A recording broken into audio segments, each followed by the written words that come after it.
Bem, pessoal, vamos de Shiba Token. Agora 14 horas e 57 minutos aqui na Espanha, no Brasil 10 e 57 da manhã.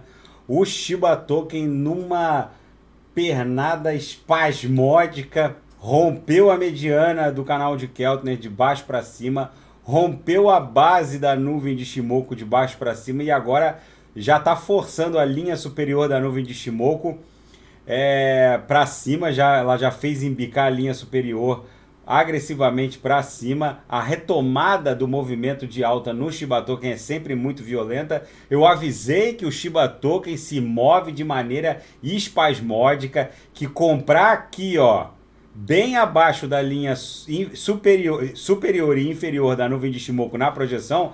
Ontem a linha inferior estava dando conta de 4.700. Eu falei que comprar a 3 e pouco era um excelente ponto de embarque, porque muito abaixo da faixa de justiça do preço, porque entre a linha superior da nuvem na projeção e a linha inferior, a gente tem a faixa de justiça do preço imposta pelo mercado. E comprar bem abaixo da faixa de justiça é sempre um bom negócio, ainda mais num token altamente especulativo e alavancado, porque vocês percebam que a volatilidade da movimentação é brutal.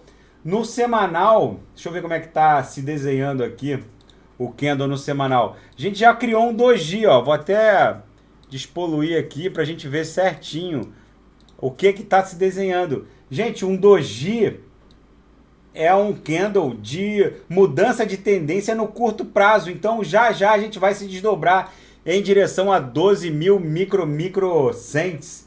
Vamos voltar para o diário, que é a nossa referência mais imediata, mais arisca.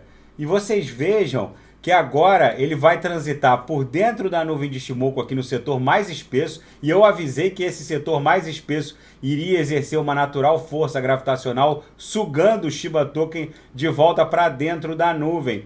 Na projeção, a linha inferior já embicou para cima, a superior está flat um pouco ainda, mas já as três linhas do canal de Keltner embicando para cima, ele retoma a força desse movimento de alta que já se desdobrou no curto prazo e agora vai se desdobrar no médio prazo. Se no semanal a gente abrir um doji, que indica mudança de tendência no curto prazo, é muito provável que o próximo target do Shiba Token seja a linha superior da nuvem de Shimoku no diário, em torno de 5.800, 5.900. Então, muita calma nessa hora. Aos weak hands, aos mãos de alface que alfacearam aqui, podem voltar, o retorno é livre, sempre pagando pedágio. Agora o Shiba Token sobe 15,92% a 5.240, não foi por falta de aviso, que quem não estava embarcado no Shiba Token poderia ter embarcado com uma certa segurança cotacional, vamos colocar assim. Daqui a pouco eu volto com Sandy e com Mana. Ó, a Luna disparou também.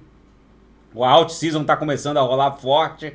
Tá bom, pessoal? Daqui a pouco eu volto com Sandy e com Mana. Quem quiser sugerir alguma análise, é só colocar nas mensagens abaixo. Grande abraço, até daqui a pouco.